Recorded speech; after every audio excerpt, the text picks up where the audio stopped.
investigadora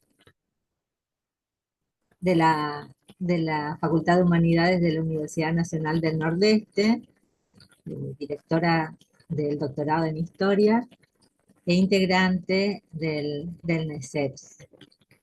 Eh, Le damos la bienvenida al panel a 70 años de la Revolución Libertadora, reflexiones y debates desde el Nordeste, que forma parte del ciclo de webinarios del Instituto de Historia de la Facultad de Humanidades de la UNE, que denominamos Diálogos con el Pasado, y que en esta oportunidad realizamos junto al ciclo Historias Cercanas del NESEPS, el Núcleo de Estudios Contemporáneos sobre Estado, Política y Sociedad, perteneciente al Instituto de Investigaciones Geohistóricas, IGI, CONICET UNE.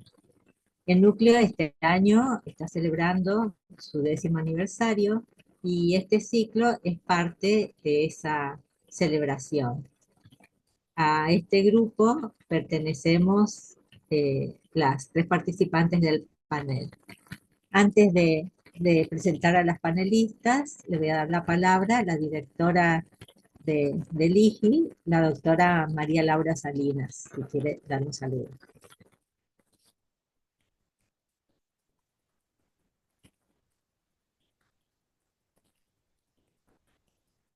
Hola, buen día a todos, a todas. Estoy con el teléfono, así que no sé si se me escucha bien. Sí, sí, te escucho, Eh, Laura. bueno, muchas gracias. Bueno, quiero saludar eh, al grupo, al NESEP, que es un grupo que se radica en el IGI, es un grupo de investigación sobre Estado, política y sociedad, en el NEA, y celebrando, como bien decía la doctora Leoni, a quien también saludo, y a Marimar. Eh, bueno, ha iniciado sus actividades hace 10 años y es para nosotros un placer, un honor, y es muy grato que se hayan empezado en ese momento a hacer estudios de historia reciente, ¿no? Que fundamentalmente era uno de los temas, una de las líneas que interesaban especialmente a este grupo, además, por supuesto, de todo lo que venían realizando durante todo el periodo del siglo XX y la historia contemporánea. Así que, bueno, nada, felicitaciones y a seguir trabajando, nada más. Muchas gracias, María Laura. Y ahora sí, voy a presentar a nuestras panelistas de esta oportunidad. María del Mar Solís Carnicer, que es doctora en Historia, es directora del Instituto de Historia de la Facultad de Humanidades de la UNE y directora del NESEPS. Es investigadora independiente del CONICET, en el IGI, profesora titular de Historia Argentina Contemporánea en la Facultad de Humanidades y coordinadora académica del doctorado en Historia de esta facultad. Sus temas de investigación se refieren a la historia política contemporánea de Corrientes y el NEA. Por su parte, Mayra Mayo es doctora en Historia, es profesora a cargo de la Cátedra de Historia Contemporánea de Argentina, mundial, y es también integrante de la Cátedra de Historia Argentina Contemporánea. Es coordinadora académica de la especialización en Historia Regional de la Facultad de Humanidades y sus líneas de investigación se refieren a la historia política del siglo XX en el Chaco y en la región NEA. Este año se cumplen 70 años del golpe de Estado que provocó la caída de Perón en 1955, un golpe cuyos protagonistas denominaron Revolución Libertadora y en el que se vieron involucradas tanto las Fuerzas Armadas como también los partidos políticos, la Iglesia Católica y diferentes sectores de la sociedad civil. Este golpe fue objeto de disputas en cuanto a su interpretación.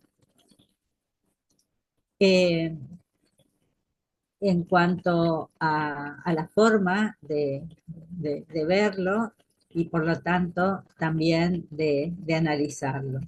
Mientras para algunos, para los golpistas, significó un movimiento libertador, de ahí la denominación, y justo para retomar la senda republicana y liberal de la Constitución de 1853, perdón.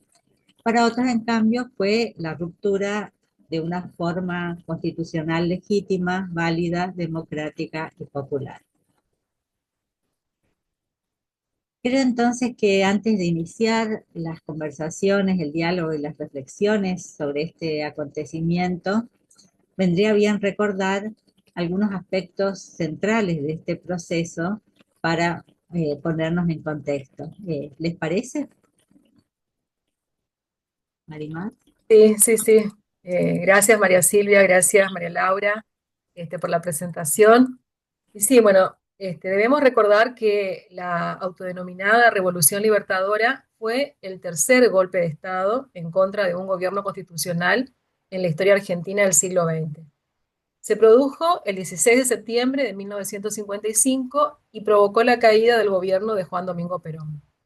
Se trató de un golpe cívico-militar, tal como lo dijo María Silvia recién, en el que intervinieron grupos de la Marina, del Ejército, de la Aeronáutica y también comandos civiles con representantes de diferentes partidos políticos. El levantamiento, en realidad, si bien nosotros tomamos la fecha del 16 de septiembre, en realidad duró varios días. Y recién el 21 de septiembre se dio a conocer el derrocamiento de Perón, quien renunció y delegó el poder en una junta militar. Pero entre los días 16 de septiembre, que se inició el levantamiento, y el 21 de septiembre, en el que se produjo ya el cambio del gobierno y del poder, se llevaron a cabo diferentes enfrentamientos en distintos lugares del país. El primero se inició en Córdoba, pero también hubo levantamientos en Cuyo, en Guruzucuatiá, en Corrientes, en Río Santiago, en Buenos Aires, en la base naval de Puerto Belgrano, en Punta Alta y en Bahía Blanca.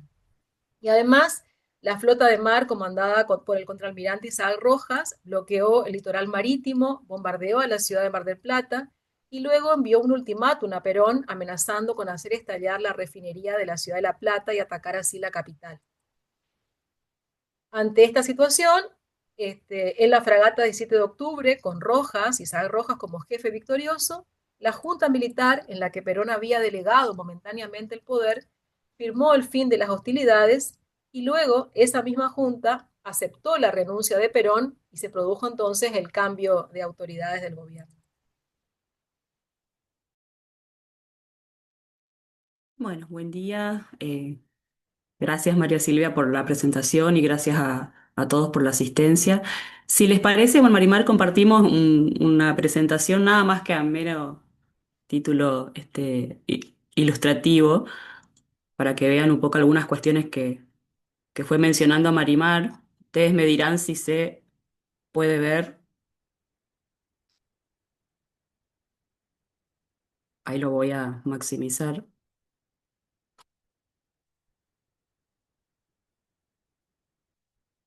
Profesora, la pantalla está en negro, no se ve.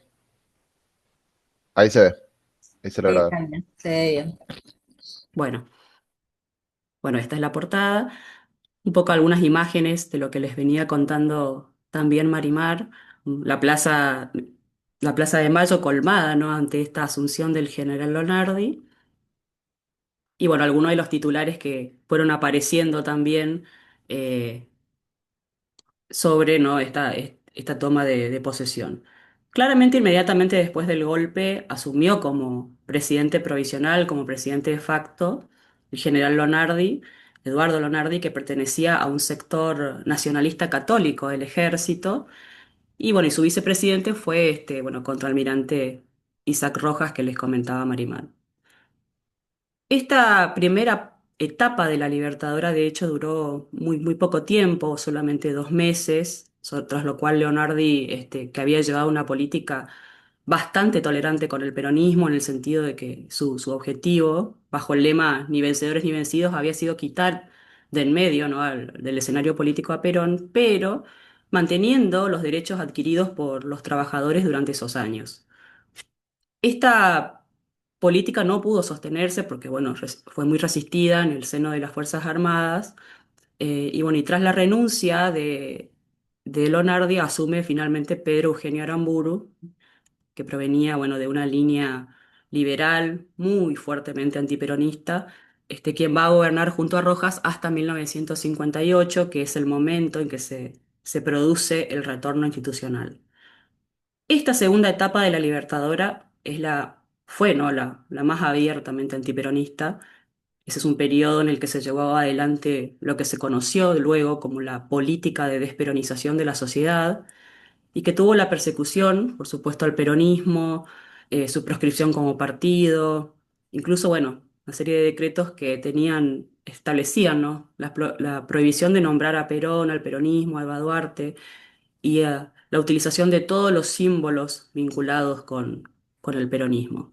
Así que eso podemos establecer como esta pequeña sinopsis histórica antes de continuar con el panel. Muy bien, muchas gracias, Marimar y Mayra. Ahora la pregunta entonces es cómo ha sido estudiada la Revolución Libertadora por la historiografía argentina a lo largo del tiempo, ¿no?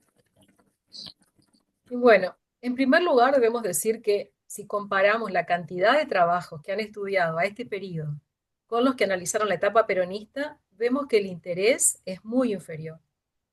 Aunque también es cierto que ya la segunda presidencia de Perón ha sido mucho menos estudiada que la primera. De todas formas, en los últimos años esto ha empezado a cambiar porque hay en este momento una serie de investigaciones en marcha sobre este periodo.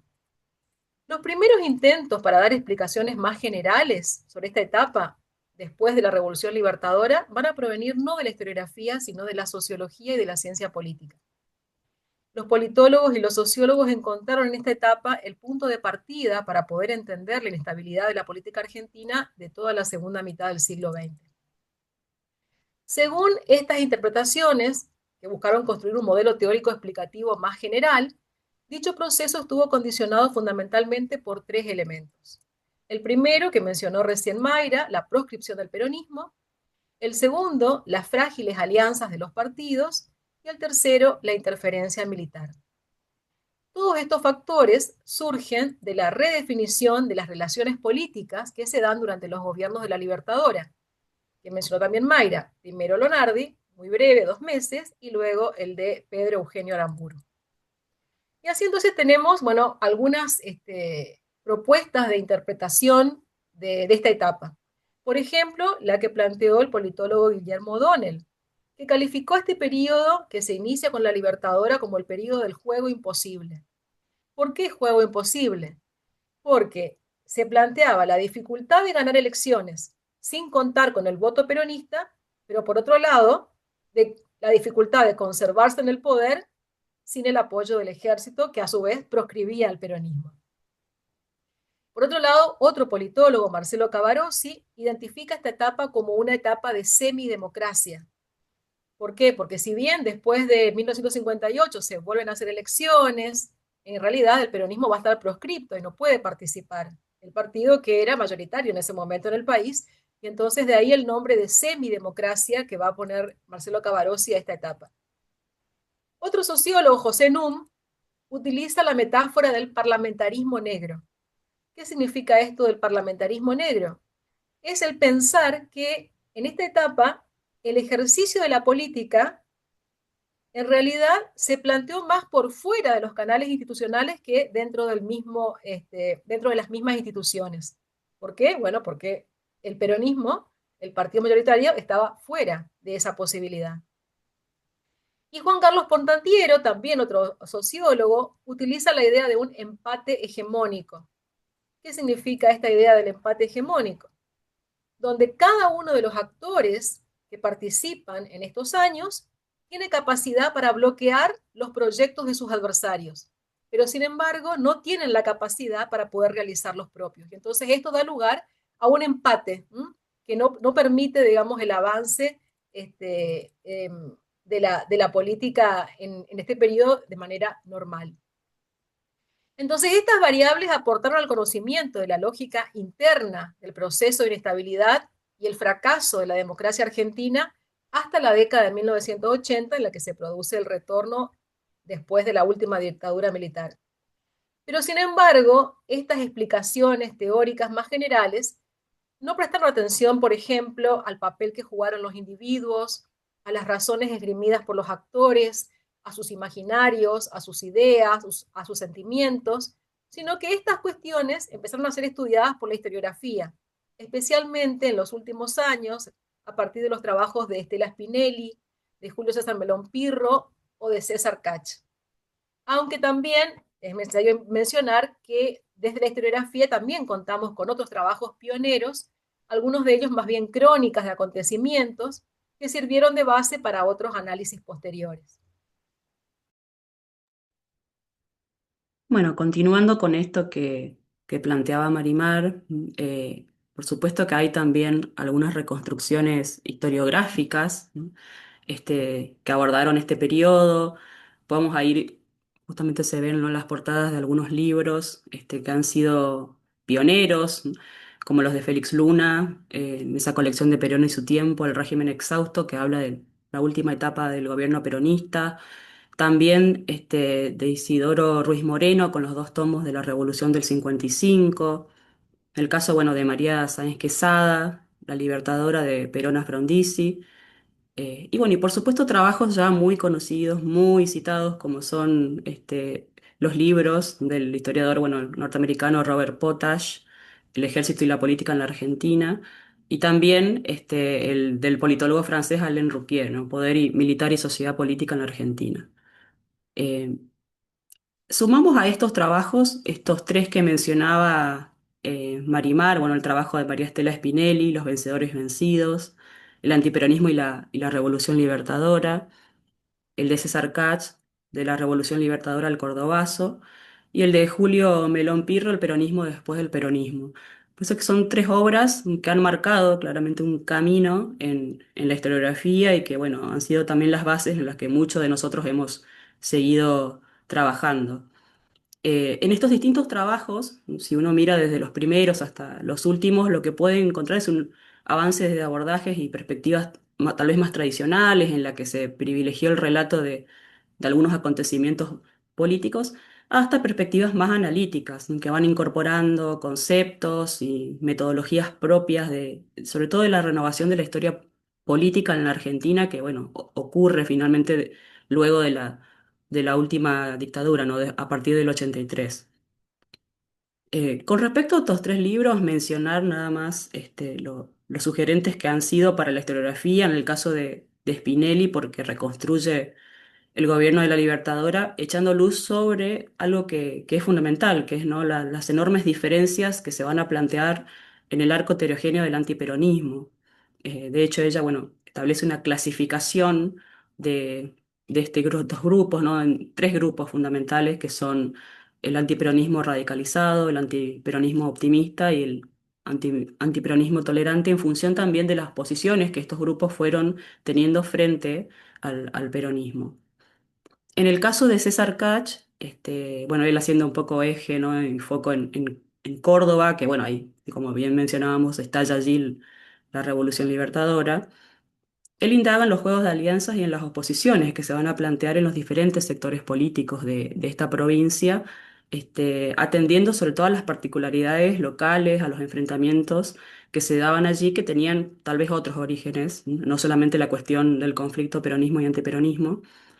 Eh, y de este modo logra también, a partir de un caso, que es el caso cordobés, poner en diálogo, sobre todo con la historiografía nacional, y reconstruir este periodo a través de algunos conceptos, ¿no?, como los denomina él, ¿no?, de una etapa de normalidad violenta.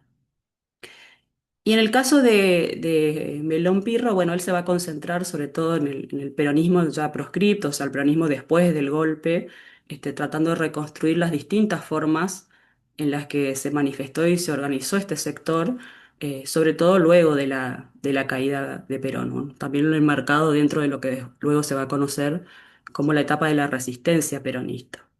Así que esos son algunos de los trabajos que se han ocupado primero en algún sentido de esta etapa que estamos mencionando.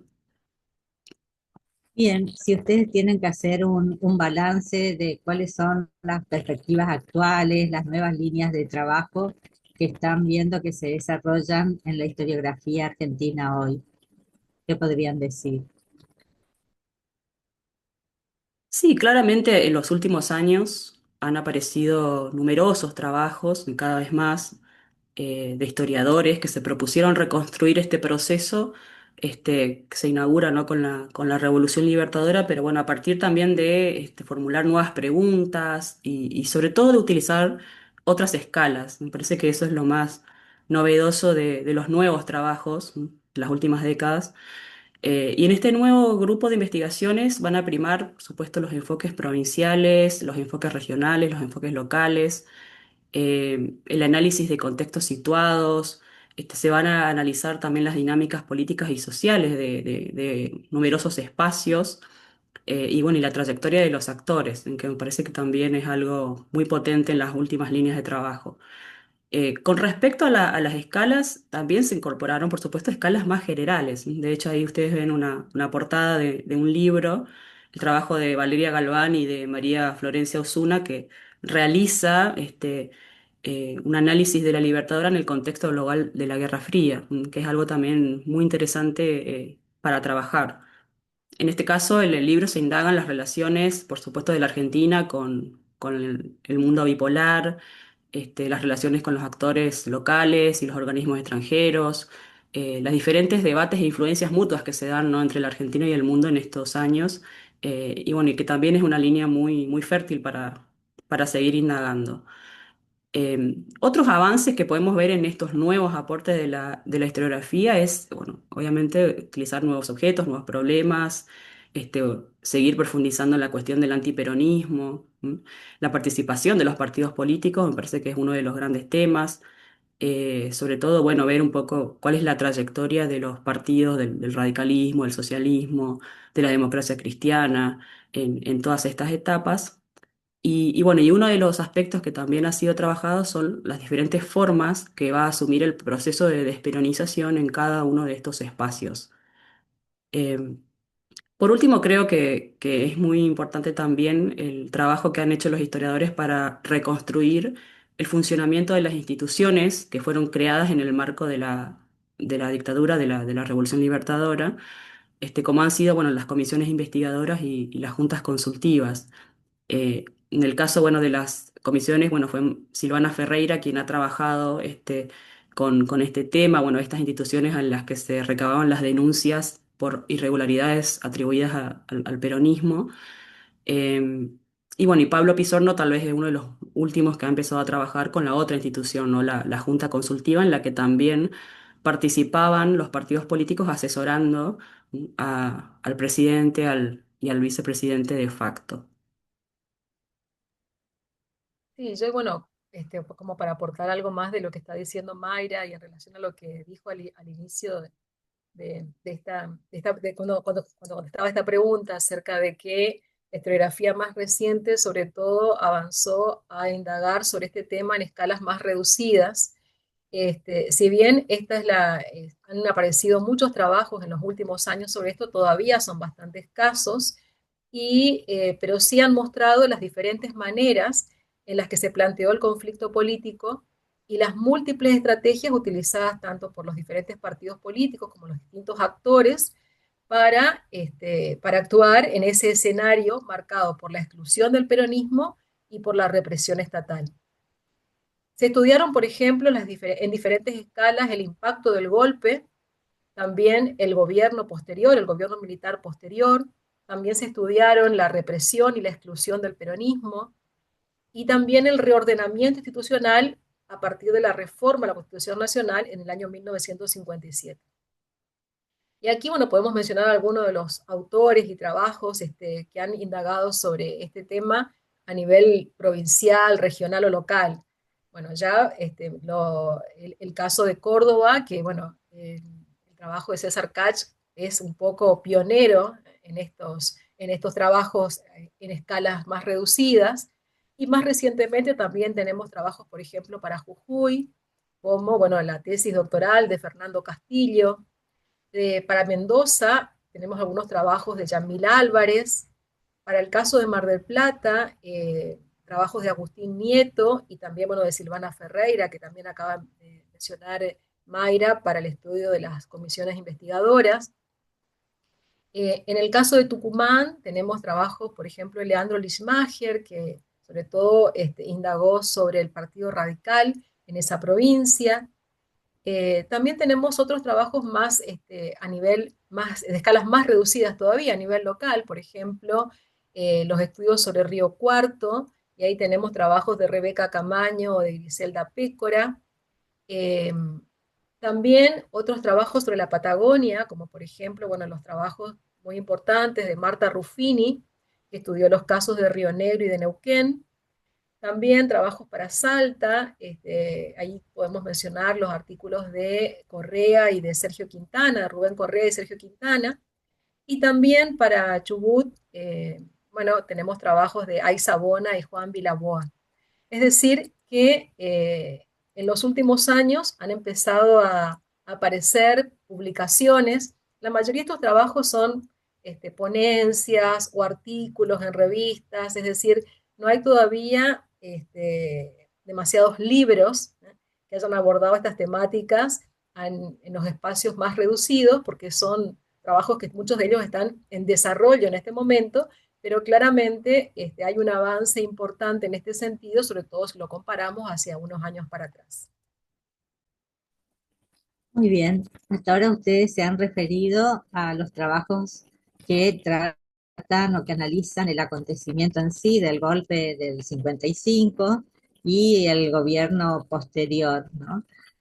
¿Qué pueden decir sobre trabajos que analizan en los momentos previos para tratar de dilucidar los antecedentes, las causas, los intentos de golpes anteriores también?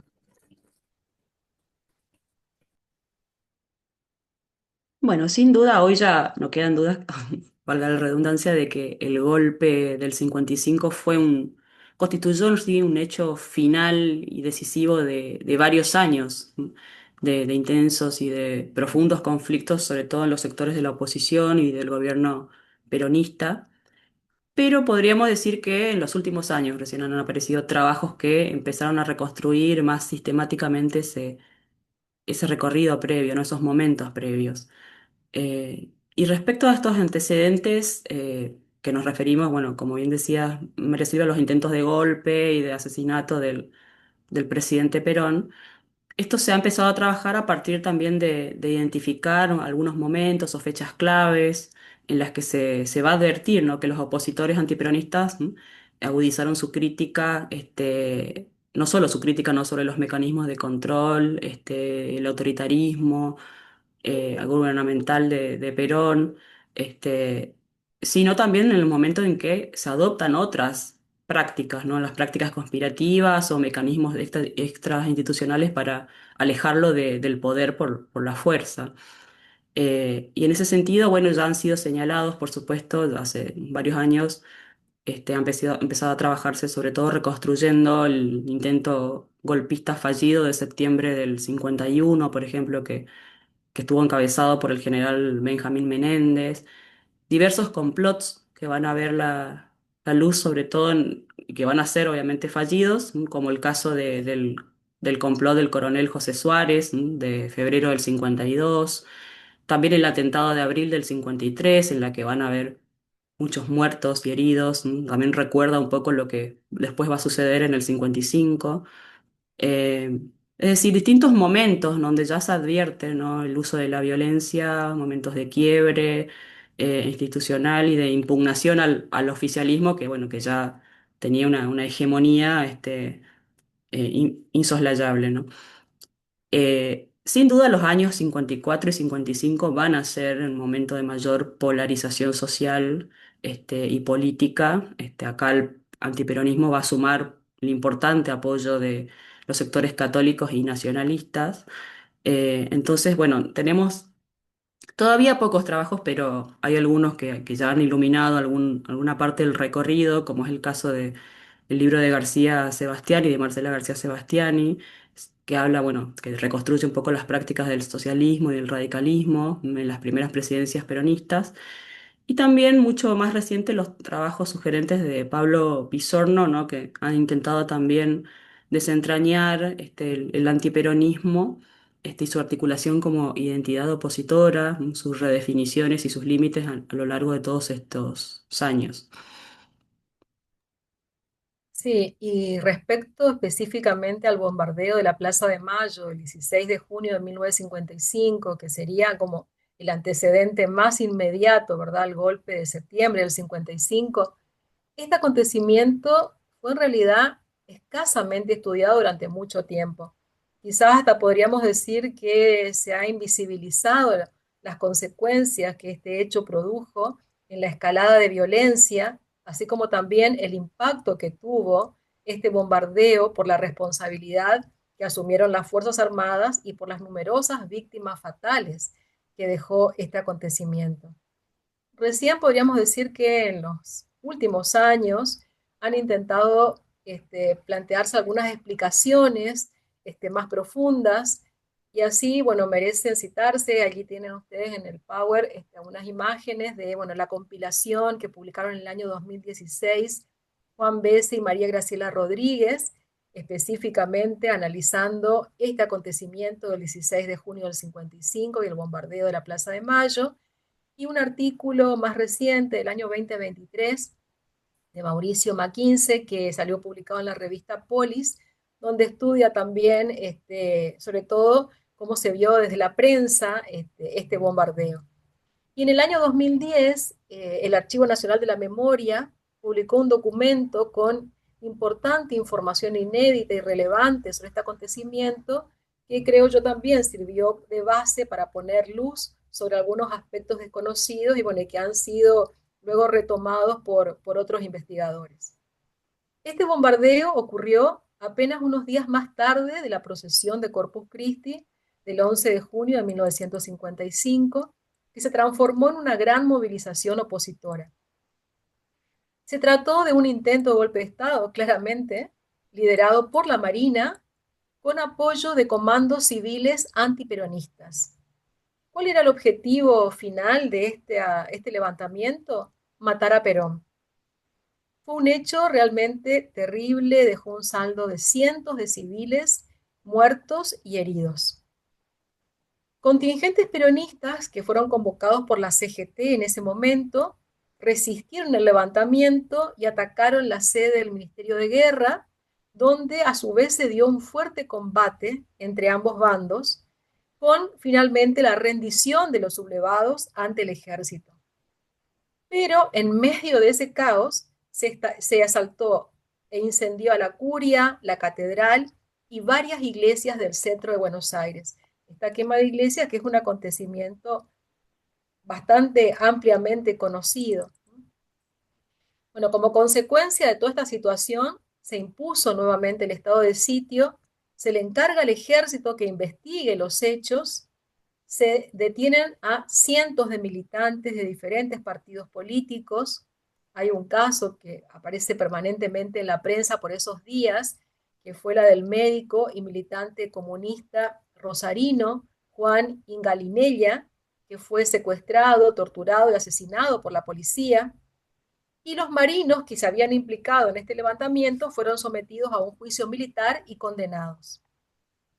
Posteriormente, Perón hace un intento de apertura hacia los partidos políticos opositores, les permite que participen en los medios de comunicación oficiales, pero ya para ese momento las reuniones clandestinas de militantes estudiantiles, de políticos, de religiosos, ya estaban muy avanzados y estaban decididos a la lucha armada y se fueron engrosando a las filas de los comandos civiles. Los dirigentes políticos opositores plantearon en ese momento que para ellos la única solución posible era la renuncia del presidente, quien en un fuerte discurso pronunciado el día 31 de agosto rechazó de plano esa posibilidad.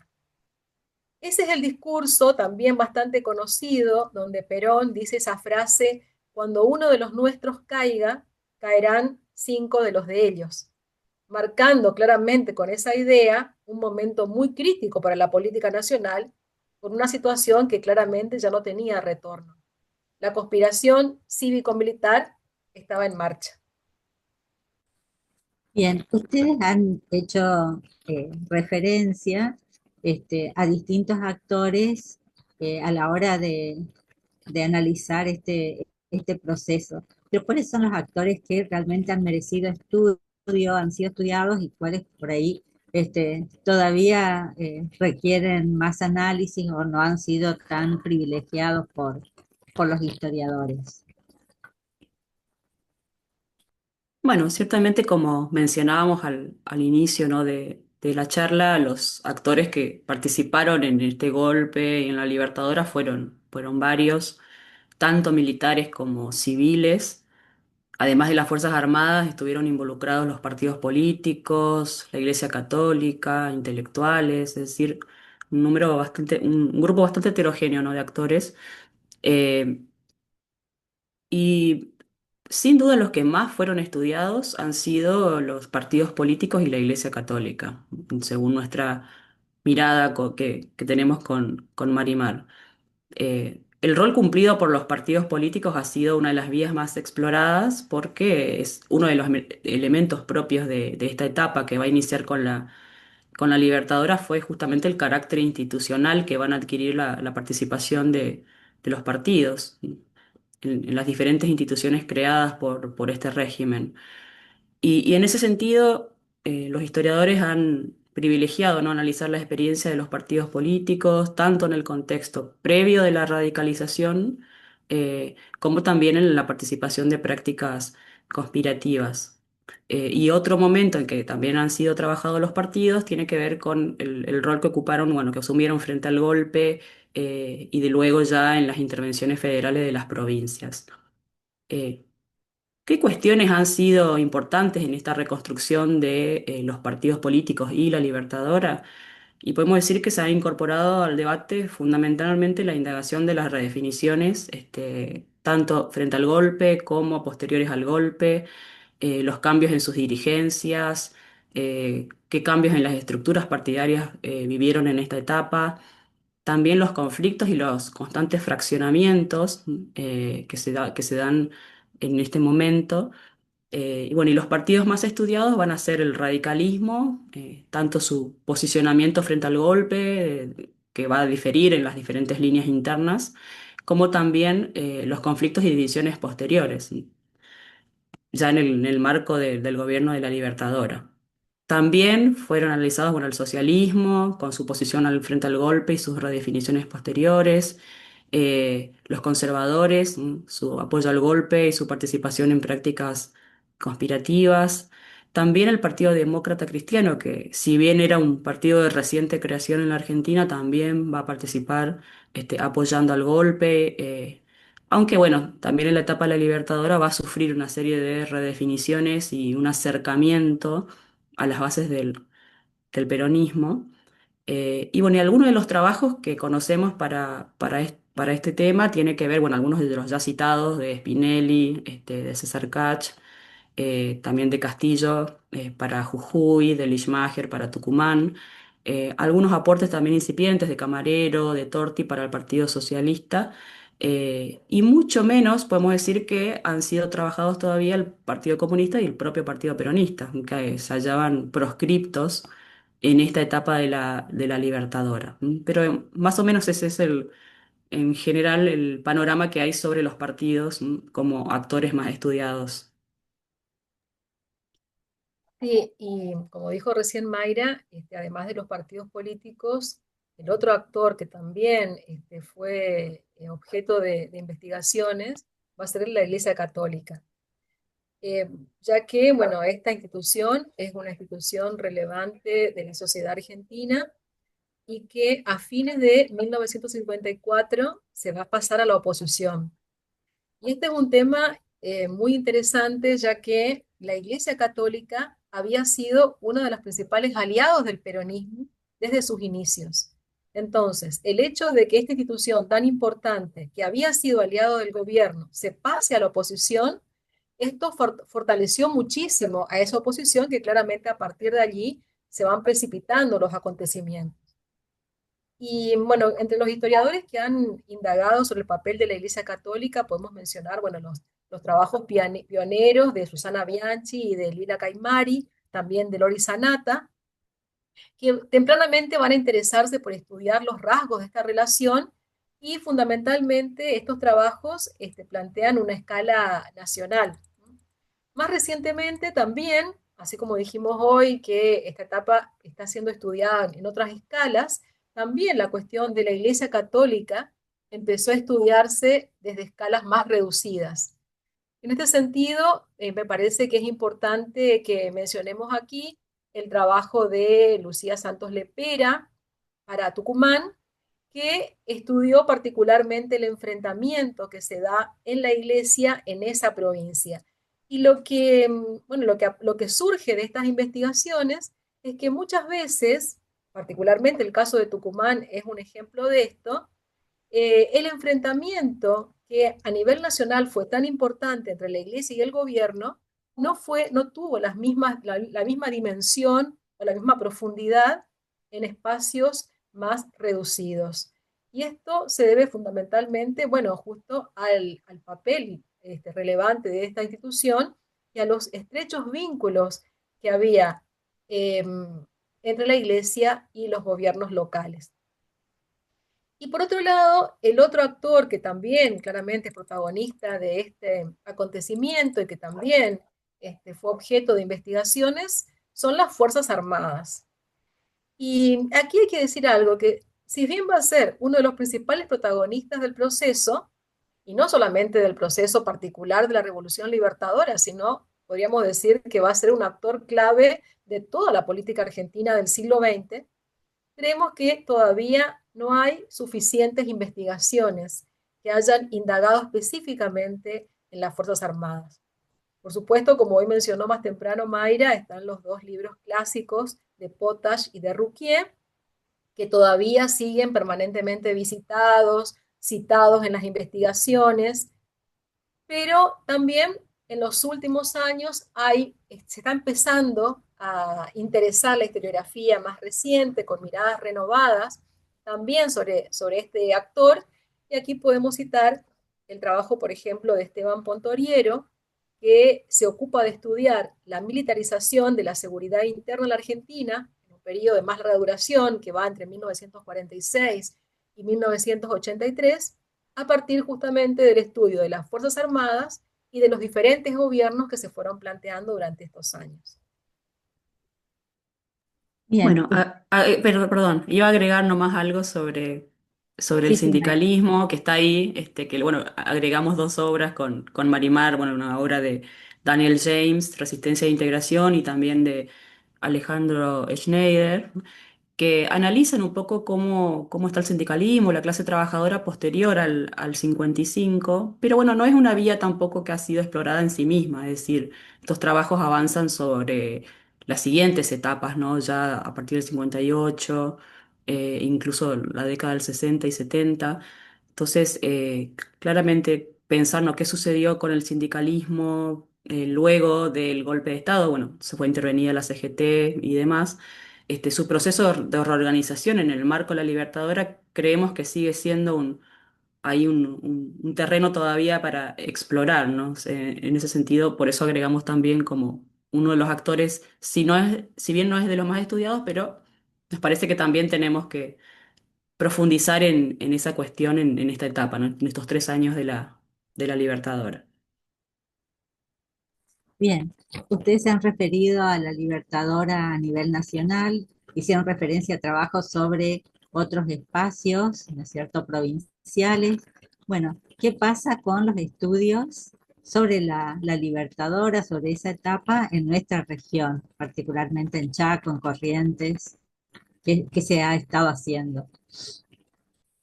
Y bueno, aquí pedimos un poquito de disculpa porque vamos a tener que ser un poco autorreferenciales, ya que en este momento tanto Mayra como yo nos estamos abocando al estudio de este periodo en nuestra región.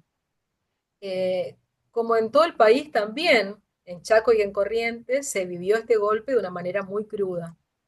En ambas, al momento en el que se produce la Revolución Libertadora, como en el resto de las provincias, los gobiernos eran peronistas.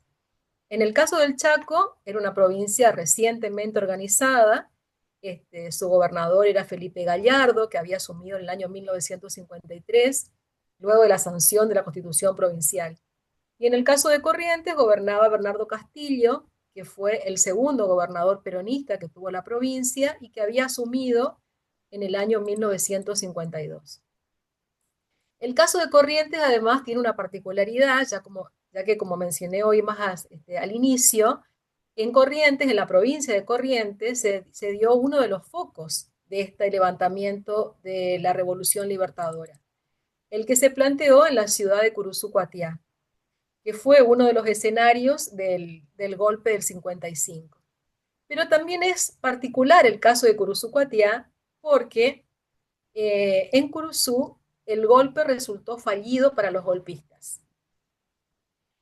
Aquí, según estaba planificado, quien debía ponerse al mando de la sublevación era el general Aramburu, pero este asumió una actitud bastante dubitativa en esos acontecimientos, llegó tarde a la ciudad y entonces en ese interín los militares leales al gobierno van a conseguir derrocar el levantamiento.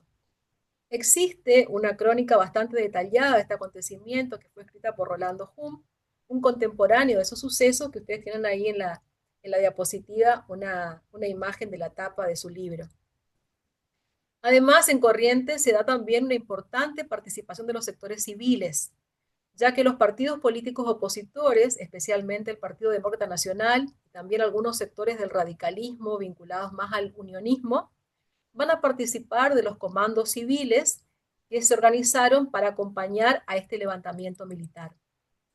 Y aquí me parece interesante destacar la figura de un dirigente autonomista, el dirigente Elías Abad, que va a ser un activo líder de estos comandos civiles.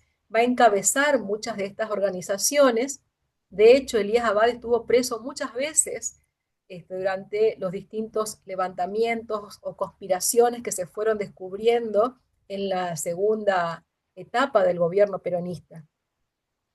Y quizás, bueno, acá me adelantaría un poco a los acontecimientos, pero sin embargo, más allá de haber sido Elías Abad uno de los principales dirigentes que encabezó las conspiraciones en contra del gobierno de Perón, luego, durante la etapa del gobierno de la Libertadora, va a ser uno de los que se va a acercar al peronismo y va a cuestionar la política de represión al peronismo llevada adelante por el gobierno. Por otro lado, también un actor clave en Corrientes va a ser la Iglesia Católica. En Corrientes la Iglesia se involucró abiertamente también en la conspiración. De hecho, muchas de las reuniones de los comandos civiles se hicieron en el ámbito de las iglesias y las parroquias, según lo cuentan los mismos protagonistas en sus memorias, como por ejemplo Gabriel Feris o Ricardo Harvey. Además, en mayo de 1955 se produjo un acontecimiento bastante interesante, que el 3 de mayo es el Día de la Cruz de los Milagros en Corrientes, que es un feriado donde se hace una procesión. Bueno, ese año el gobierno intentó prohibir la realización de la procesión, que se realizó de igual manera, y se convirtió, así como sucedió después en esa procesión de Corpus Christi de junio, también se convirtió en una especie de manifestación opositoria. Y además, unos días después de esa procesión, para fines de mayo, se hizo una misa en la iglesia catedral en la que participaron dirigentes de todos los partidos opositores. Al final de la misa hacen un recorrido alrededor de la Plaza Cabral, y, bueno, y la policía va a detener allí a todos los dirigentes de todos los partidos, a hombres, a mujeres, e incluso también lo va a detener al cura párroco de la iglesia catedral, que también participaba de la procesión. Luego del triunfo de la Libertadora, Corrientes, como todas las provincias de la Argentina, va a ser intervenida, y también en Corrientes se van a conformar tanto la Junta Consultiva como las comisiones investigadoras. Este tema lo hemos trabajado con Nahuel Castelo, en un artículo que publicamos hace algunos años. En ambas instituciones Participaron representantes de todos los partidos políticos opositores al peronismo, pero muy pronto se van a presentar problemas entre ellos. La Junta Consultiva recién se armó en enero del año 56 y se conformó con 20 miembros, y es llamativo en el caso de Corrientes de que no hay representantes en esa institución del radicalismo alineado bajo la línea de Frondizi, que no participa directamente de la Junta Consultiva. Sí, en cambio, la línea radical perteneciente al sector unionista contrario, digamos, a Frondizi. Pero sin embargo, más allá de que se conformó esta institución, en realidad tuvo poca actuación porque se reunieron muy pocas veces, no lograban reunir el quórum para hacer las reuniones, y al año aproximadamente de su conformación, lo van a desafectar, por ejemplo, a Elías Abad, que era parte de la Junta, porque empezó ya a hacer planteos y críticas frente al gobierno, y inmediatamente, luego que lo desafectan a Elías Abad, renuncian todos los representantes de la Junta del Partido Autonomista. Por lo tanto, claramente hubo un conflicto también interno dentro de los sectores opositores que formaban parte de esa institución. Después, si seguimos la clasificación que mencionamos hoy al inicio de la charla, que propone Estela Spinelli en su libro para analizar los sectores antiperonistas, debemos señalar que en Corrientes, dentro del antiperonismo que podemos considerar tolerante, ubicamos a la Unión Cívica Radical Intransigente y al Partido Demócrata Conservador Popular, que va a ser un sector del Partido Demócrata que se va a separar del partido original y que justamente en Corrientes va a estar liderado por Elías Abad. Con una mayor discreción por su escasa llegada a la ciudadanía, aunque con presencia en cargos de gobierno, la Unión Cívica Radical del Pueblo, nosotros la ubicamos con Nahuel en el antiperonismo optimista. Y por último, con un planteo marcadamente revanchista, el antiperonismo radicalizado se conformó en Corrientes con los demócratas autonomistas, con los demócratas cristianos y como expresión netamente local el Partido Liberal. Aunque también aquí tendríamos que hacer la aclaración que mencionó antes Mayra con respecto al Partido Demócrata Cristiano, ya que según pudimos indagar justamente con ella en un artículo que publicamos también hace algunos años, este partido adoptó un discurso bastante similar al discurso peronista, buscando, creemos nosotros, atraer el voto de los militantes peronistas una vez que se retoman las elecciones y el partido peronista seguía proscrito. Bueno, con respecto al caso de Chaco durante el golpe del 55 y la Revolución Libertadora, los trabajos son mucho más incipientes tal vez, y de hecho muchos de los resultados de que tenemos hasta el momento provienen de trabajos iniciales que han visto la luz recién eh, en el último año o en los últimos 2 años, 3 años. Eh, y bueno, en las primeras reconstrucciones podemos decir que provienen un poco de las indagaciones que realizó María Silvia, que justamente está acá con nosotros, a partir también de lo que ella ha trabajado sobre el final del gobierno de Felipe Gallardo, que era, bueno, como les comentaba Marimar, el gobernador de Chaco. Eh, y el golpe del 55 va a significar la culminación abrupta de un gobierno peronista de corta duración, porque se había instalado en el 53, luego de la provincialización, eh, y tenía la particularidad de que, bueno, esta provincia, como que supongo que ya saben todos, ¿no?, llevaba el nombre del presidente, ¿no? La provincia Presidente Perón. Eh, de todos modos, en el estallido del golpe, a mediados de septiembre del 55, podemos decir que no hubo grandes desmanes. La capital y la mayoría de las ciudades permanecieron tranquilas porque, bueno, tanto la policía respondía al gobernador y el destacamento del ejército que había en resistencia no había generado ningún tipo de actividades conspirativas. De hecho, respondía al Estado Nacional, ¿no?, al gobierno nacional, le era leal. Así que prácticamente en ese sentido no podemos reconstruir, todavía nos falta reconstruir este, los momentos previos al golpe, no cómo se organizó el golpe, si es que hubo algún tipo de actividades conspirativas. Eh, una cuestión que también sí nos ha interesado mucho, bueno, también en los trabajos que aparecen de María Silvia y de otros historiadores que voy a mencionar, es qué sucede luego de la caída del peronismo, ¿no? O sea, y ahí vamos a ver los diferentes sectores antiperonistas, sobre todo los radicales y los socialistas, que se van a lanzar a una lucha, ¿no? Por recuperar ese espacio político y espacio público que habían perdido durante los años del peronismo. Y en cuanto a las disposiciones que vamos a ver, que se instrumentan por parte de las nuevas autoridades, que surgen las autoridades militares que son nombradas para reemplazar a Gallardo, vamos a ver que sí, hay muchas iniciativas típicas, ¿no? Revanchistas. De hecho, bueno, se avanza en esta idea de borrar por completo el nombre de la provincia, el escudo provincial que recordaba el escudo peronista. Se habla también, bueno, obviamente de eliminar de las instituciones, de las calles, el uso de las imágenes asociadas al peronismo, el uso del nombre presidente Perón en todas las documentaciones. Es decir, hay una rigurosidad en poder borrar esa experiencia por completo del espacio chaqueño y restituir justamente el nombre de Chaco a esta jurisdicción. Entonces también toda una serie de medidas, no solo para recuperar el espacio público, ¿no? Con la celebración de reuniones, procesiones y demás, sino también, como ven ahí, destruir mucho del legado del peronismo.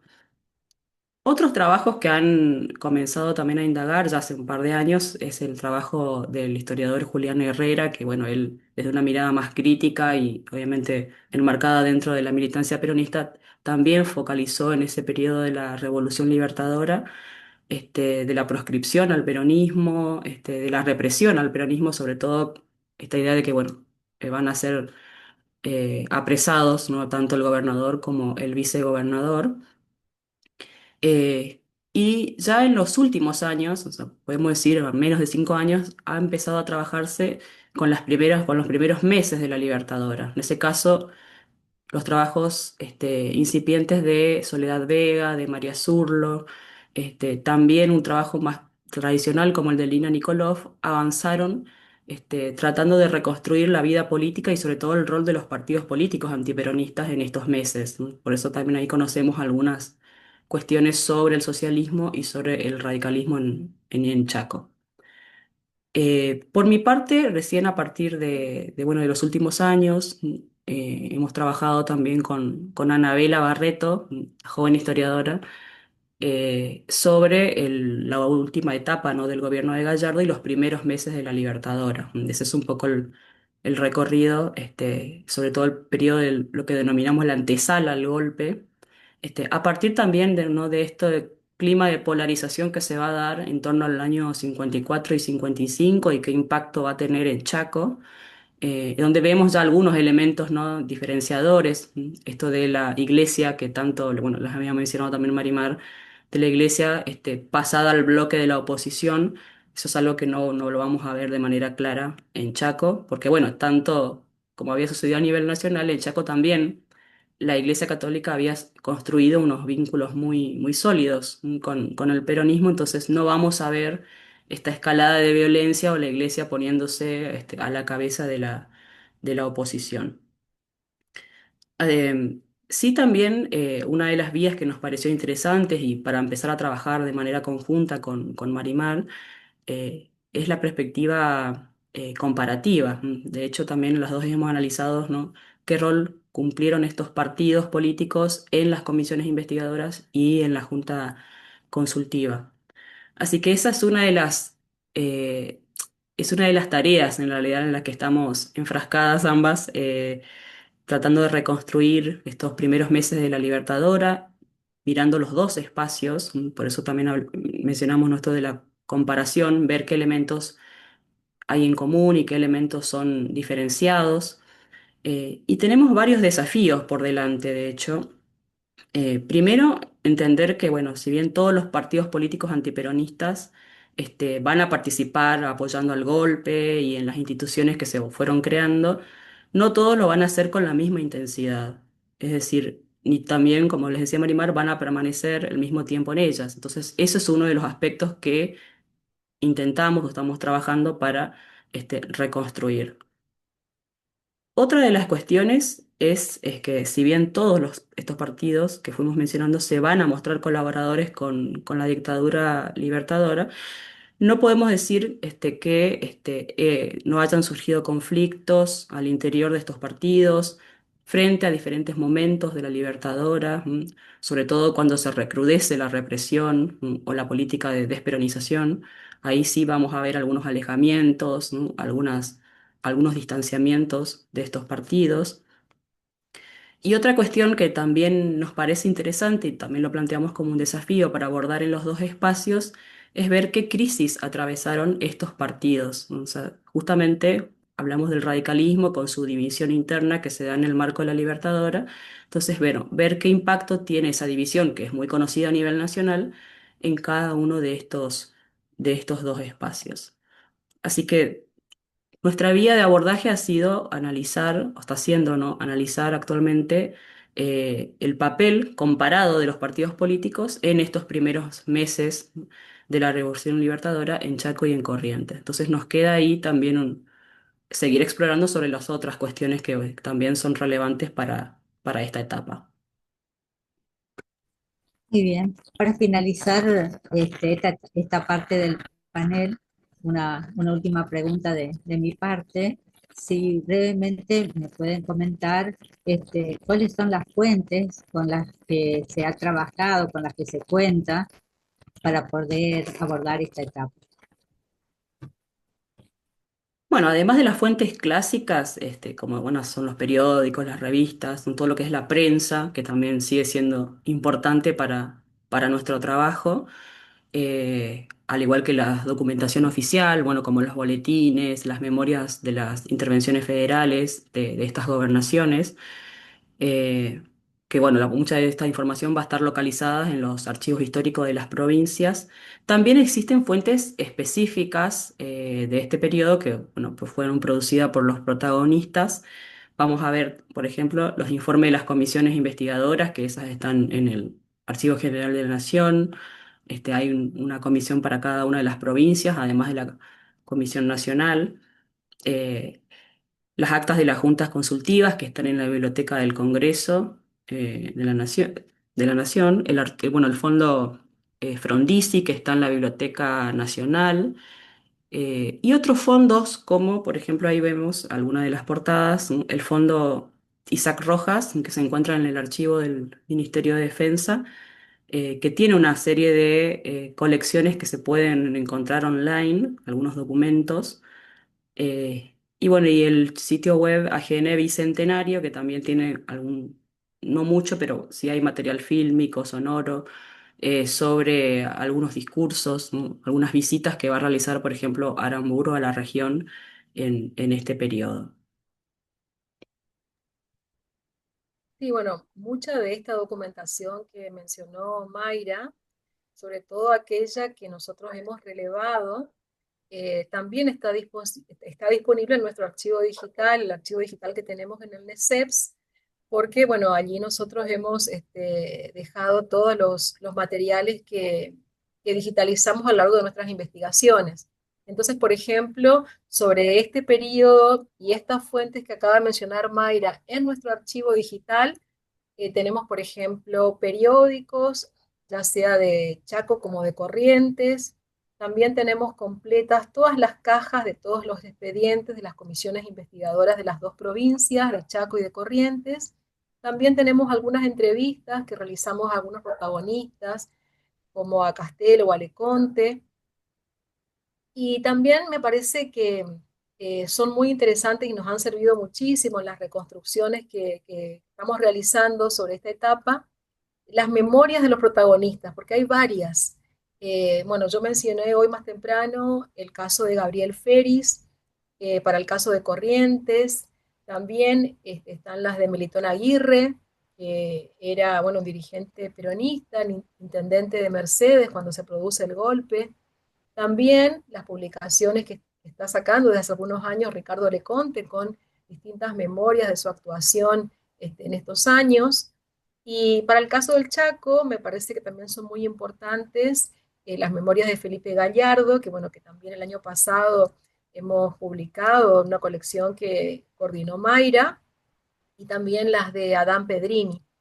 Así que bueno, creo que estos materiales están todos a disposición y que todavía falta seguir trabajando, indagando con estas fuentes y otras que por supuesto se puedan ir sumando para ir ampliando el conocimiento de este periodo en la región nordeste.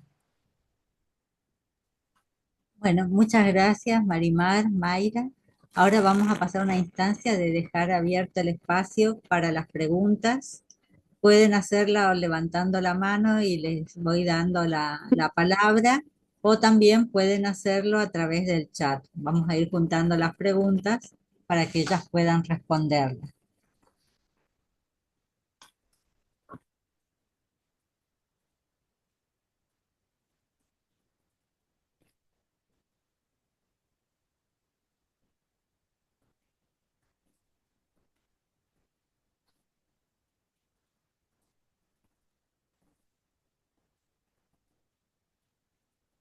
Sí, eh, Gonzalo. Profesora, buenos días. Sí, más una pregunta general de si por ahí, como parte de los estudios de acá del Chaco, se podría, por así decirlo, confiar en unas fuentes un poco más intrascendentes, por así decirlo. Por ejemplo, mi abuelo tiene su partida de nacimiento, ya fallecido hace años, pero la conservamos, que en el que figura presidencia, que todavía es presidencia Perón, todavía es territorio nacional, la provincia del Chaco y hay ciertos papeles todavía que se encuentran por ahí que si uno fuera a buscar en la casa y en los viejos pueblos de acá de Chaco que todavía están con la denominación de Presidencia Perón, si eso por ahí puede ser como parte de como para componer un estudio más completo de por acá de la región. Bien,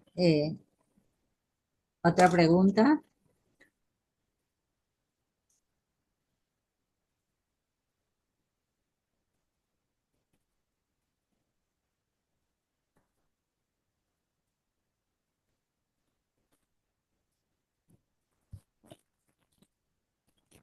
Hay una pregunta en el chat de Jeremías.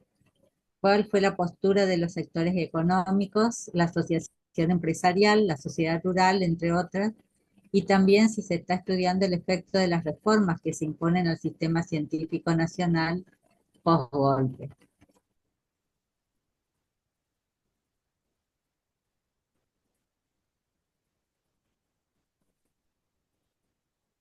Si quieren empezar por ahí, Marimar y Mayra, así los demás se van animando a Bueno, preguntar. Mayra, no sé si querés responder vos la primera. De lo de las fuentes y documentos con la denominación Sí, sí, sí. presidente Perón. Sí, claro que ahí nos revela que eso se escapó justamente de la acción oficial, ¿no? Estos documentos, de hecho, se testaron masivamente los documentos, es decir, se borraron en gran parte de la documentación oficial el uso de esa denominación. O sea que lo que nos contás claramente revela que hay mucha información que se escapó este, de esa intervención por parte de las autoridades militares.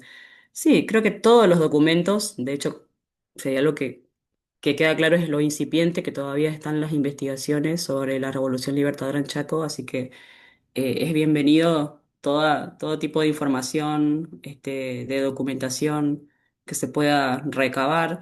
Tal vez es verdad que en los espacios locales, en los pueblos, en las pequeñas ciudades, uno pueda encontrar más cosas que en las grandes capitales. O sea, lo que no ha sido destruido o que permanece todavía en los archivos, nos revela tal vez muy poco de lo que fue este proceso en una escala provincial propiamente dicha. Así que yo lo que te animo es que, a que, por supuesto, conversemos y veamos la forma de seguir trabajando sobre esto. Toda la etapa, de hecho, toda la historia creo que contemporánea y política de Chaco puede ser parte, ¿no? de nuevos trabajos, de nuevas investigaciones, de nuevas tesis. Así que esa es la ventaja que tal vez tenemos, ¿no? No ha sido tan trabajado, entonces podemos pensar en investigaciones de largo aliento. Gracias, profesora. A ver. Sí, con respecto a la pregunta que hacía Jeremías, creo que era. Sí, Jeremías, acerca de la postura de los sectores económicos, de los empresarios, de la sociedad rural. Claramente estos sectores van a acompañar el golpe también y, y, y a posteriori, digamos, la etapa que se abre a partir de 1955, yo les decía hoy al comienzo cómo los politólogos y los sociólogos intentaron dar explicaciones más generales o construir modelos porque claramente el 55 marca un momento de quiebre, si se quiere, en la historia política argentina del siglo XX.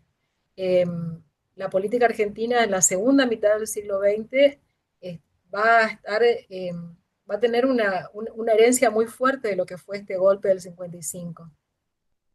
Y aquí vamos a ver cómo cada vez más distintos sectores corporativos, como por ejemplo bueno, las Fuerzas Armadas, que ya venían creciendo su rol en la política argentina desde la década del 20 en adelante, van a fortalecerse también otros sectores, como por ejemplo el sector empresarial, que va a tener un fuerte peso también para la toma de decisiones en los gobiernos que van a venir a posteriori del golpe del 55, las agrupaciones de empresarios, la sociedad rural, los sindicatos también van a ejercer un rol muy fuerte en los gobiernos que van a venir en adelante, digamos, después de la Libertadora. Y en cuanto a lo que preguntabas acerca del sistema científico, quizás ahí María Silvia pueda también hacer algún aporte, porque, bueno, en la historiografía de la historia, digamos, cultural o social de la Argentina, se plantea, bueno, la época dorada, ¿no? De la universidad a partir del año 55 o entre el 55 y el 66, momento en que también va a ser creado el CONICET, y entonces se puede plantear ahí una cierta contradicción, si se quiere, con algunas cosas que venimos analizando sobre la etapa, con este florecer de las universidades o de la ciencia en la Argentina. No sé si María Silvia, si querés hacer algún aporte con respecto a esto, que creo que quizás puedas decir algo mejor que lo que estoy diciendo yo.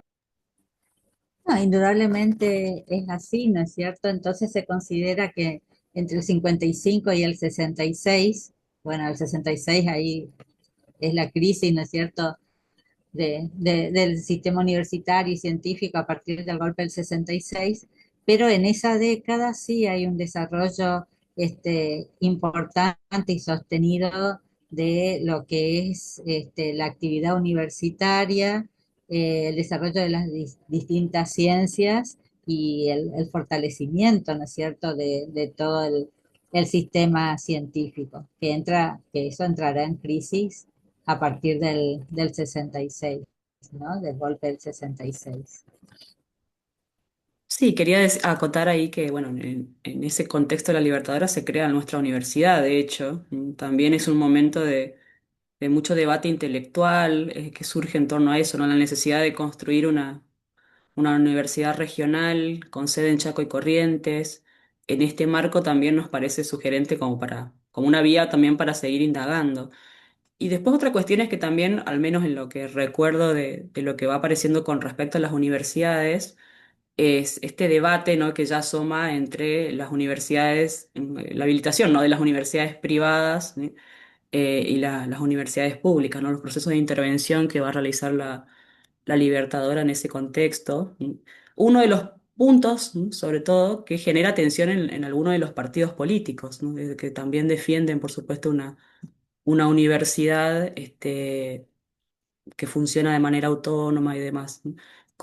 Con respecto, ¿no? A esta crítica también que se hacía a la universidad del peronismo, ¿no? Una universidad intervenida, este, y que no tenía una autonomía de hecho, ¿no? Entonces también esto aparece como un tema y en nuestra región se maximiza más porque, bueno, se está debatiendo justamente la creación de una universidad, ¿no? Que finalmente se va a crear en diciembre del 56, o sea, en pleno gobierno de la Libertadora. Está muy bueno eso que aportaste, Mayra, porque creo que es muy importante para nuestra historia regional el conocer también en el contexto en el cual se creó nuestra universidad, que si bien se crea durante la Libertadora, sabemos que ya había facultades, institutos que habían sido creados previamente, que dependían de otras universidades y que, bueno, el pedido, la idea de crear una universidad para el Nordeste venía también desde hacía tiempo. De hecho, durante la etapa peronista hubo muchos debates en este sentido. Pero efectivamente la creación se hace por medio de un decreto del gobierno de la Libertadora, en el cual se crean, en ese periodo se crea nuestra universidad y la Universidad de Bahía Blanca. Son las dos universidades que se crean durante la etapa de la Libertadora.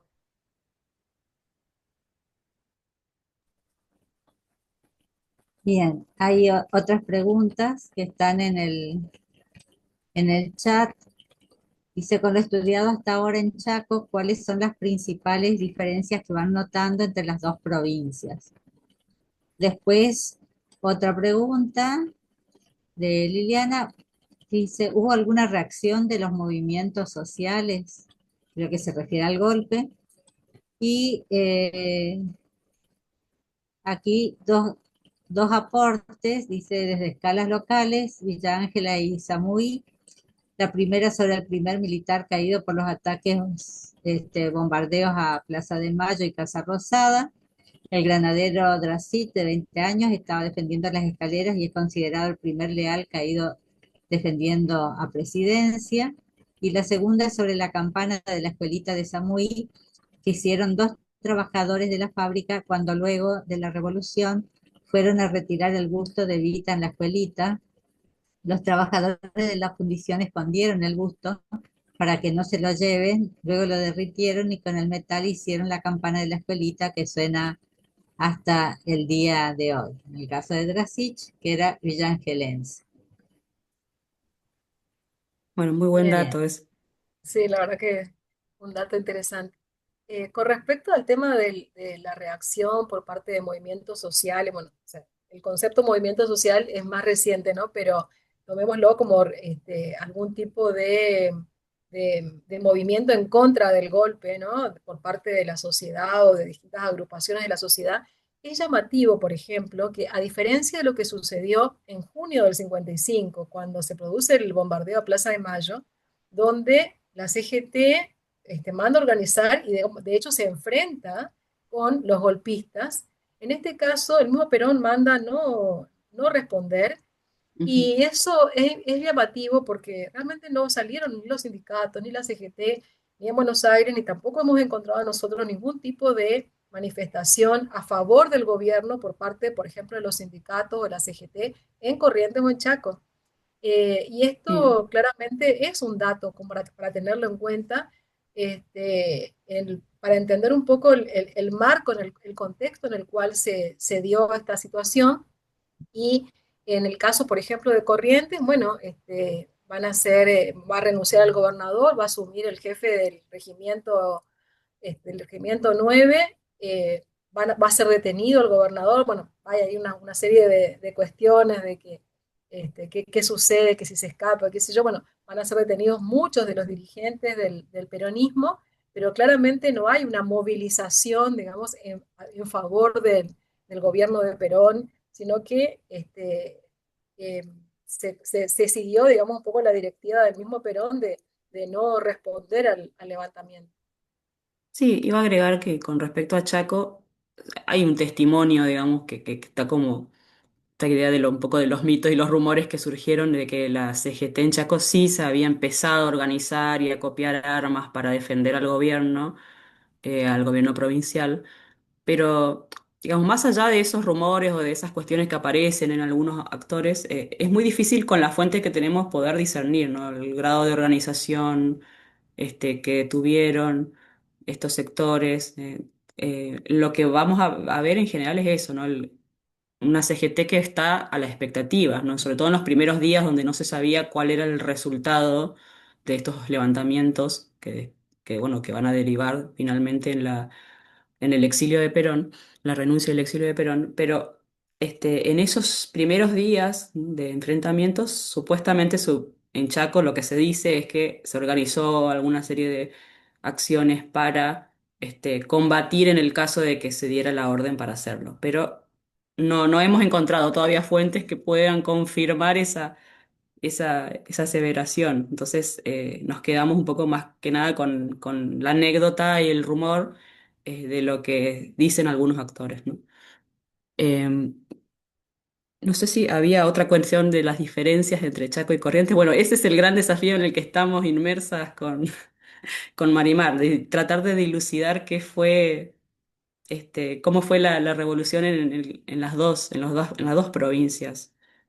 Eh, Yo sí lo que puedo advertir es, no sé si lo mencionamos, es con respecto al golpe, bueno, eh, y sobre todo al periodo posterior, ¿no? De la intervención militar, de las autoridades que fueron nombradas para reorganizar, ¿no? El proceso en Chaco, lo que vemos es un mayor revanchismo, tal vez, con respecto a Corrientes, porque, bueno, como les decía, acá había que cambiarle o restituir el nombre de una provincia.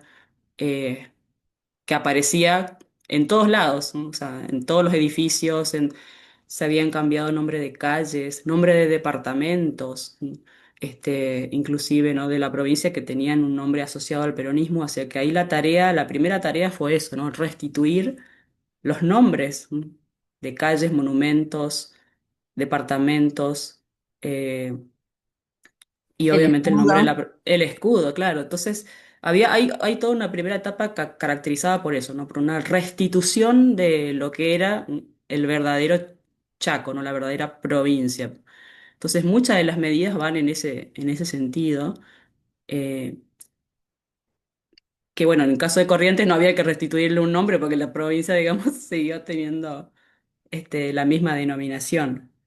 Eh, y después, bueno, con respecto a los partidos, en el caso de Chaco vamos a ver que, bueno, siguiendo un poco esta clasificación de Spinelli, el sector que más se va a poner, digamos, dentro del grupo del antiperonismo radicalizado va a ser el socialismo, pero por su larga lucha y su largo encono que había mantenido con el peronismo desde que había surgido, de hecho. Entonces, ese es el partido que vamos a ver mucho más comprometido con las autoridades de la intervención, participando en con las comisiones investigadoras, en la junta consultiva. O sea, va a ser ese partido que lleve un poco la bandera del antiperonismo en el caso de Chaco.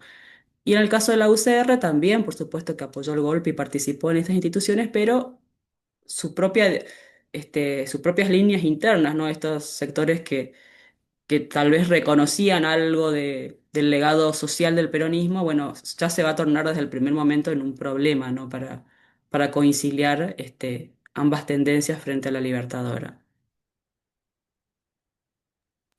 Sí, con Bien. respecto a Corrientes, bien, o sea, claramente es toda esa problemática que tenía el caso del Chaco, que se va a notar con mucho mayor fuerza, ¿verdad? Ese antiperonismo en el cambio que va a haber que hacer a todas al nombre de las instituciones de la provincia, de la constitución, etcétera.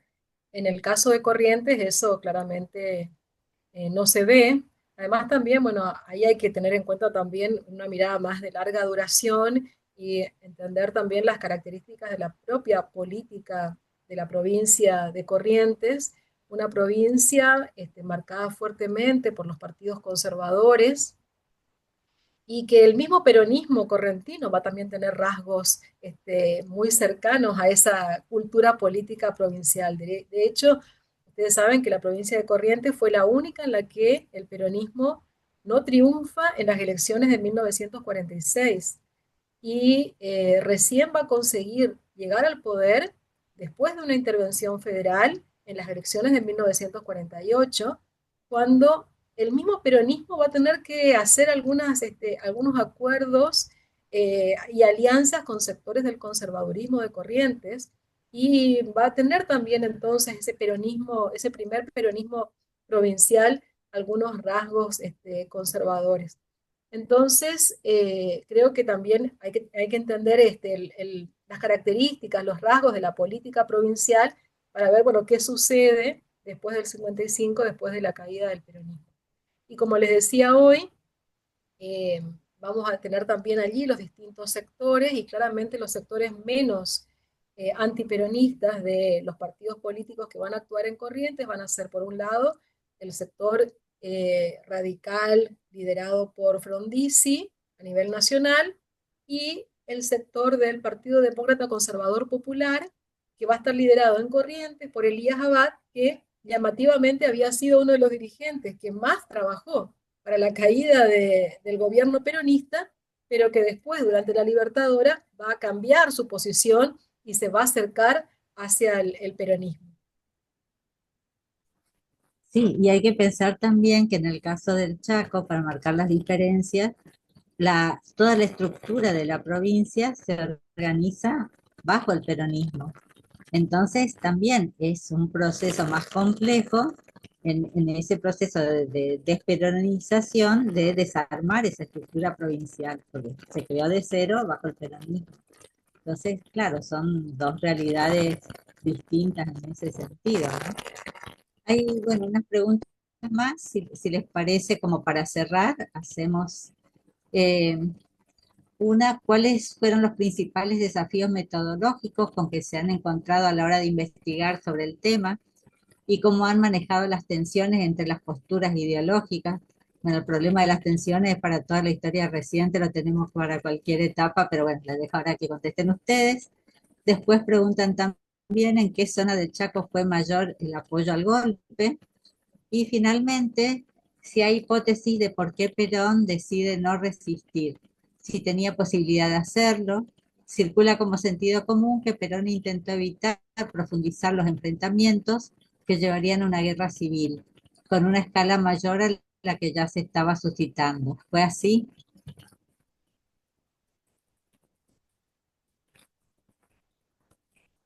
No sé, Mayra, si quieres empezar vos o empiezo yo con respecto a las cuestiones metodológicas. Bueno, las cuestiones metodológicas creo que, no sé si compartirás conmigo el tema del acceso a las fuentes, que eso es algo que recién en los últimos años hemos podido empezar a subsanar. De hecho, bueno, una de las fuentes que nosotros mostrábamos allí, el de las comisiones investigadoras, fue luego después de la pandemia, cuando recién pudimos acceder a, bueno, a tener, digamos, una copia de ellas. En el caso de Chaco, bueno, las 8 cajas que conforman la comisión investigadora de Chaco, que están en la AGN. Entonces, digitalizar, procesar esas fuentes todavía sigue siendo parte, ¿no?, de nuestro trabajo y de nuestro quehacer. Eh, y Una después, bueno, cosa no con tener... respecto a eso, Sí, Mayra, perdón, te interrumpo. sí, sí, En, sí. en el caso de Corrientes, bueno, primero que esas fuentes, para los que están interesados en trabajar este periodo, son realmente muy buenas, muy ricas, y son fuentes que no hace tanto tiempo están disponibles para los investigadores en el AGN. De hecho, hasta hace poco solamente se podía acceder a estas cajas y tomar nota a mano. No te permitían digitalizar esa información porque, bueno, hay documentación muy, muy especial, muy particular. Se hace referencia a muchos nombres propios, a personas, a investigaciones personales, etcétera. Entonces no se permitía la digitalización, solamente se podía tomar nota. Bueno, esto cambió en los últimos años y ahora sí están disponibles y se puede digitalizar. De hecho, como les decía, nosotros hemos digitalizado todas las cajas completas, tanto de Chaco como Corrientes. Ahora, si comparamos el volumen de documentación entre Chaco y Corrientes, es completamente diferente. La Comisión Investigadora de Corrientes trabajó mucho menos que la del Chaco.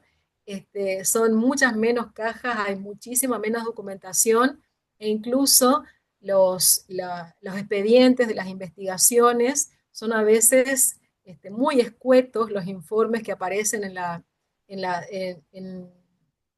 los expedientes y en la caja que finalmente figura en el archivo.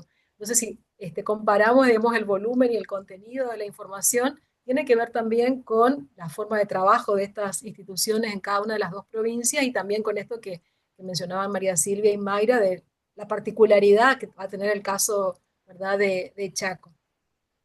Pero con respecto a los problemas metodológicos, como decía también María Silvia, toda la historia más reciente nos enfrentamos a estas cuestiones que tienen que ver con muchas veces la cercanía o de temas bueno, que todavía están, si bien ya pasó mucho tiempo de que sucedieron estos acontecimientos, son acontecimientos que todavía tienen mucha influencia en la política, en la política actual, que todavía sigue generando motivaciones, sentimientos, etcétera. Entonces, bueno, claramente esto es un tema que hay que tenerlo presente en el momento en el que se va a trabajar sobre estas cuestiones.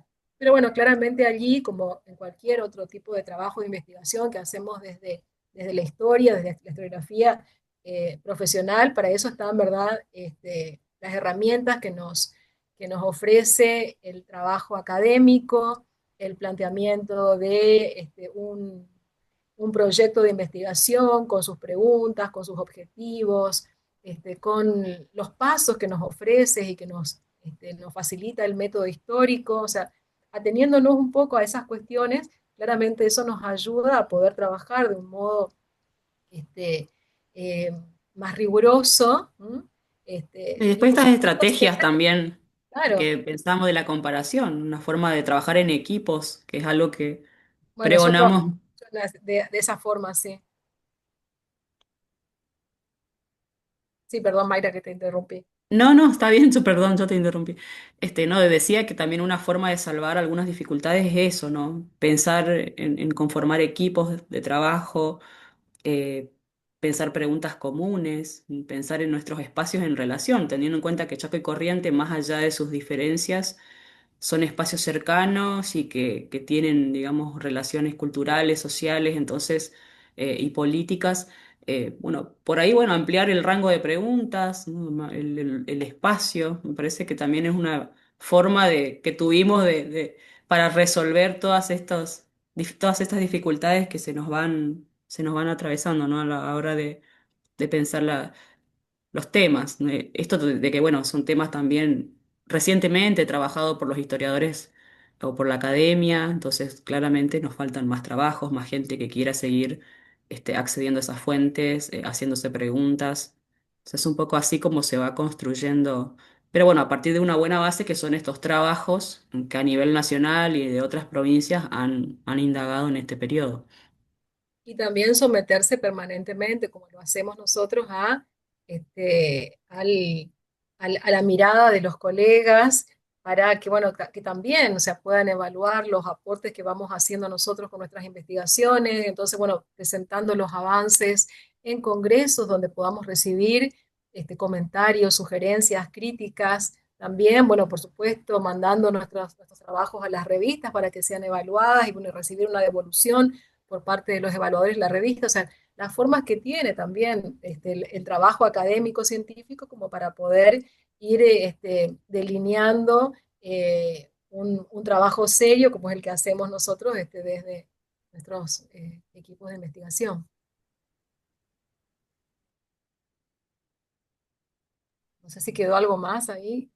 Sí, bueno, lo de Perón, por esa idea de por qué no resistió, digamos, creo que es un poco lo que circula esto, ¿no? De mm, no permitir tal vez un enfrentamiento, una escalada de la violencia mucho más profunda, con más víctimas involucradas. Me parece que puede ser una de las razones, ¿no? De por qué decidió finalmente dejar el poder, obligado obviamente por el avance también de estas tropas y demás. Además que no era una cosa muy fuera de la realidad, porque hacía pocos meses había sucedido lo del bombardeo y Ujú. realmente fue terrible el saldo de vidas que se perdieron en ese momento. No solamente los civiles que van a morir o van a terminar heridos en el bombardeo de la plaza, sino después también en todos las muertes que va a haber dentro de las filas de los mismos militares también. Bueno, de hecho, en septiembre del 55 también va a haber muertos.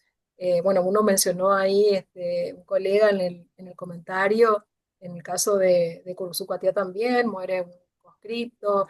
Hay muchos muertos también que quizás no son mencionados la mayoría de las veces en los trabajos, pero sin que se diera un enfrentamiento abierto y general, de todas maneras igual hubo saldos de personas fallecidas en la Libertadora. Y lo otro es que, bueno, un poco a tono con esa imagen que vimos de la Plaza de Mayo, había claramente un amplio sector de la sociedad que está de acuerdo con el golpe. que apoyó al golpe, que se reunió, se congregó para avivar a la asunción de Leonardi. Y esa imagen en otras escalas también se replicó. También hubo en Resistencia una manifestación para celebrar el golpe, muy importante.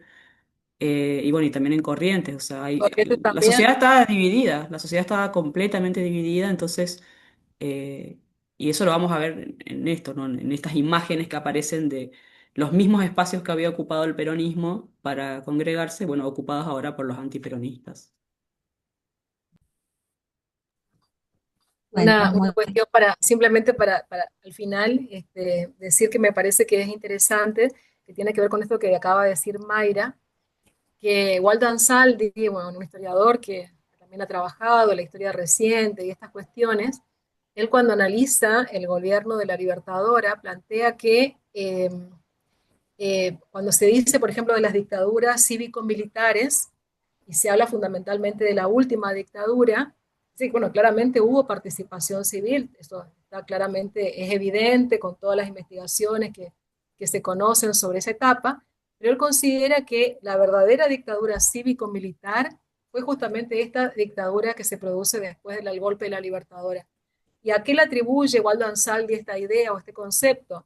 A la cuestión de que, a diferencia de lo que ocurrió en otros gobiernos de dictadura después de los golpes, donde hay claramente participación civil y líderes y dirigentes de diferentes partidos políticos que van a ocupar cargos importantes de gobierno durante las etapas dictatoriales, la diferencia en esta etapa particularmente de la Revolución Libertadora es que acá se van a ver involucrados los partidos políticos como instituciones. Es decir, van a estar representados en las juntas consultivas y en las comisiones investigadoras no solamente dirigentes políticos, sino representantes de los partidos políticos. Y entonces eso es lo que establece Waldo Ansaldi, que le da a este gobierno de la Libertadora un carácter claramente de una dictadura cívico-militar, porque los partidos políticos se involucraron institucionalmente también en el gobierno de la Libertadora. bueno, bien, dado esto da para muchas preguntas, muchos comentarios, para hablar mucho tiempo, pero bueno, dada la hora, vamos a cerrar aquí. Y antes de hacerlo, bueno, le agradecemos a Marimar, a Mayra, y los invitamos a participar de los próximos paneles del ciclo, en particular el que se va a realizar este viernes 6 a las 18 horas, que se va a referir a prensa y televisión en el NEA, justamente en el marco del Día del Periodista. Así que bueno, quedan invitados y agradecemos a todos, a toda su participación en en esta actividad. Muchas gracias, Muchas profe. gracias, María Silvia, y muchas gracias. Gracias, gracias a todos.